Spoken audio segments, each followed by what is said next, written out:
l'élastique, vous voyez, on est en train de tirer dessus et à un moment donné, paf, il va nous péter à la figure. Je suis Charles Prats, je suis magistrat avec une spécialisation sur la lutte contre la fraude aux finances publiques et j'ai été pendant 4 ans en charge de la coordination de la lutte contre toutes ces fraudes au ministère des Finances. Les dépenses de prestations sociales, ce sont 787 milliards d'euros par an en France.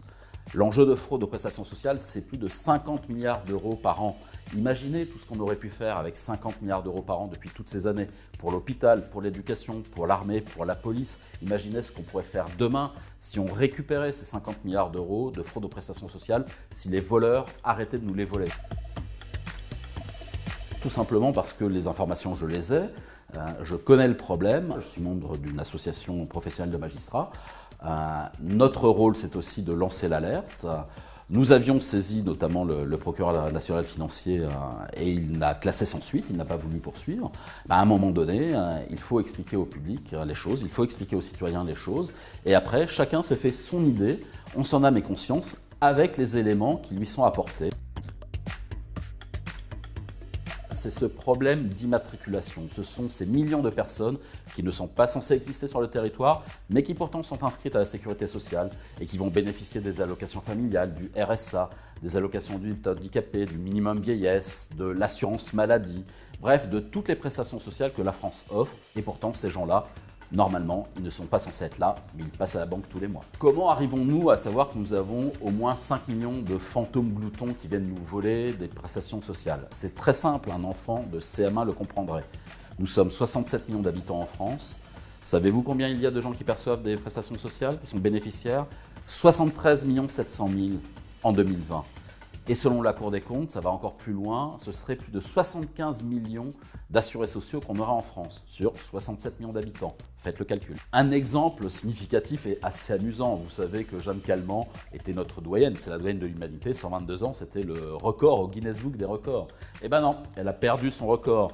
Figurez-vous que nous avons 3 personnes dans notre système d'assurance maladie qui sont âgées de 128 ans, et oui, ils sont nés en 1892, et manifestement ils sont toujours bien portants pour la sécurité sociale, accompagnés d'environ 250 autres camarades qui sont âgés de plus de 120 ans. Voilà, ce sont des gens du régime des militaires. En fait, ils sont peut-être en train de se balader à Verdun, il faudra envoyer les taxis de la Marne pour aller les récupérer, parce que voilà, il faut quand même les faire revenir. Dans ces cartels des fraudes, vous avez toutes les magouilles qui peuvent exister.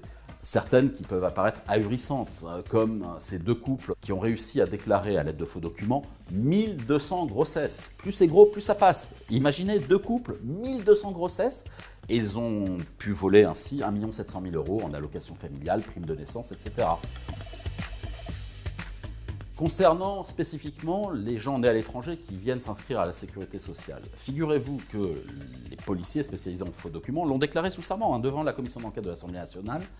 S'ils appliquent leurs critères de détection des faux documents et de recevabilité des dossiers, ils rejetteraient 1/3 des dossiers d'inscription à la sécurité sociale des gens nés à l'étranger. Il y en a 21 millions en stock, ça voudrait dire qu'il y en aurait 7 millions à sortir du système, dont aujourd'hui 4 millions qui perçoivent réellement des prestations sociales. Imaginez le nombre de dizaines de milliards d'euros que cela représente chaque année. Globalement, la culture de la lutte contre la fraude n'est pas inhérente aux organismes de protection sociale. Leur métier, c'est de verser des prestations, de s'occuper des gens, ce qu'ils font très bien. Mais chasser les bandits, traquer les fraudeurs, c'est un autre métier. Et c'est pour cela qu'il faudrait changer de paradigme et créer une agence d'État spécialisée en la matière, ce que j'appelle un FBI de lutte contre la fraude sociale, pour que ce soit des gens vraiment dont c'est le métier, qui s'occupent spécifiquement et uniquement de cela, avec toutes les compétences, y compris celle de suspendre les prestations, voire de les annuler, pour que les fraudeurs soient réellement sanctionnés.